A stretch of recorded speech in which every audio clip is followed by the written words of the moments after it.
Je tiens à remercier tout d'abord Madame la Présidente d'avoir organisé ce débat si intéressant et à remercier Monsieur le Directeur Général de l'ARS, Monsieur Priby, d'avoir accepté d'y venir, et j'espère muni d'un gilet pare-balles. Merci infiniment. J'aurais pu évoquer de nombreux sujets.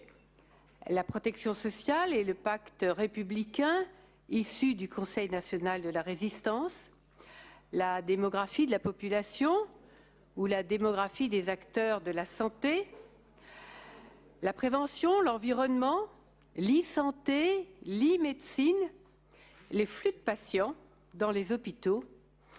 Mais par manque de temps, j'ai choisi un seul sujet, mais un sujet d'avenir.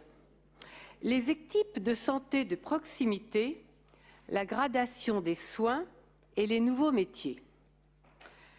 Dans le contexte connu de vieillissement démographique, de perte de population des territoires ruraux, en cours depuis plusieurs générations, et de rareté des professionnels de santé, le Conseil régional de Bourgogne-Franche-Comté a conclu en novembre 2017 une convention cadre avec l'Agence régionale de santé Bourgogne-Franche-Comté. Cette action stratégique et politique forte, déjà inscrite dans son plan de mandat, montre l'engagement de la collectivité pour que chacun, en tout point du territoire, puisse avoir accès à une santé de qualité. Pour s'en donner les moyens, le Conseil régional a, en parallèle, œuvré pour que la santé soit également un axe structurant du schéma régional d'aménagement, de développement durable et d'égalité des territoires, le STRADET. Le Conseil régional agit directement sur les déterminants de santé par son travail sur l'environnement.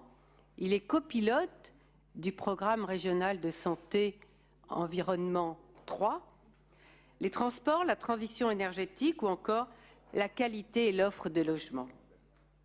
En faveur de la prévention par son engagement pour une agriculture de qualité et une nutrition équilibrée, en soutenant la lutte contre l'obésité et la sédentarité, ou celle contre les perturbateurs endocriniens, le tabac, etc.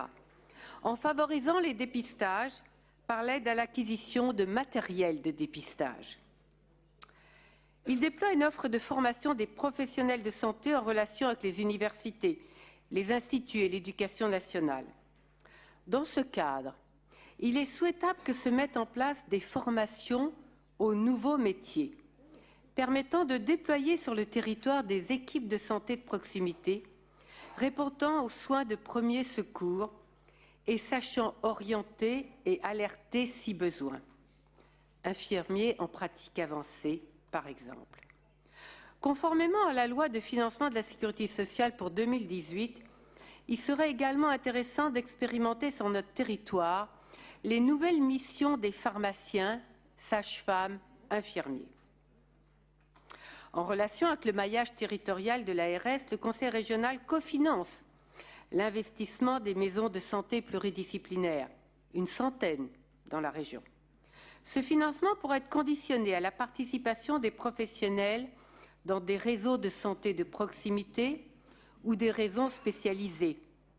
Je pense notamment au réseau neuro-AVC, à la formation complémentaire de ces professionnels de santé, ainsi qu'à l'acquisition de matériel spécifique de premier secours, défibrillateurs, ballons de ventilation assistée, trousses d'urgence avec dispositifs d'injection à usage unique d'adrénaline contre les chocs anaphylactiques, mécanismes simples d'aspiration des mucosités et bouteilles d'oxygène. Par ailleurs, certains lieux sous-dotés pourraient être équipés de matériel de dépistage, échographes, mammographes, tests de dépistage rapide. Copilote sur l'e-santé et l'e-médecine, le Conseil régional est candidat pour devenir territoire expérimental des nouveaux modes de prise en charge, permettant d'améliorer l'accès à la qualité des soins sans en diminuer le facteur humain. Le maillage du territoire s'appuie bien sûr sur la gradation des soins et la bonne orientation des patients. Ainsi, seuls 20% des passages aux urgences donnent lieu à hospitalisation, ce qui laisse penser que les 80 autres pourraient être soignés en ambulatoire et embouteilleraient indûment les urgences. Quand on sait par ailleurs que les seniors qui entrent en établissement d'hébergement pour personnes âgées dépendantes, les EHPAD, ont entre 85 et 87 ans, présentent 7,8 pathologies en moyenne et y restent 18 mois, on plaide alors pour un changement de paradigme. Abandon des budgets par tripartite, renforcement sanitaire avec budget assurance maladie majoritaire, médecins prescripteurs internes, infirmiers en pratique avancée et donc diminution drastique des transferts de ces résidents dans les hôpitaux. Dans les EHPAD aussi, les soins doivent se rapprocher des malades et le personnel doit être plus nombreux.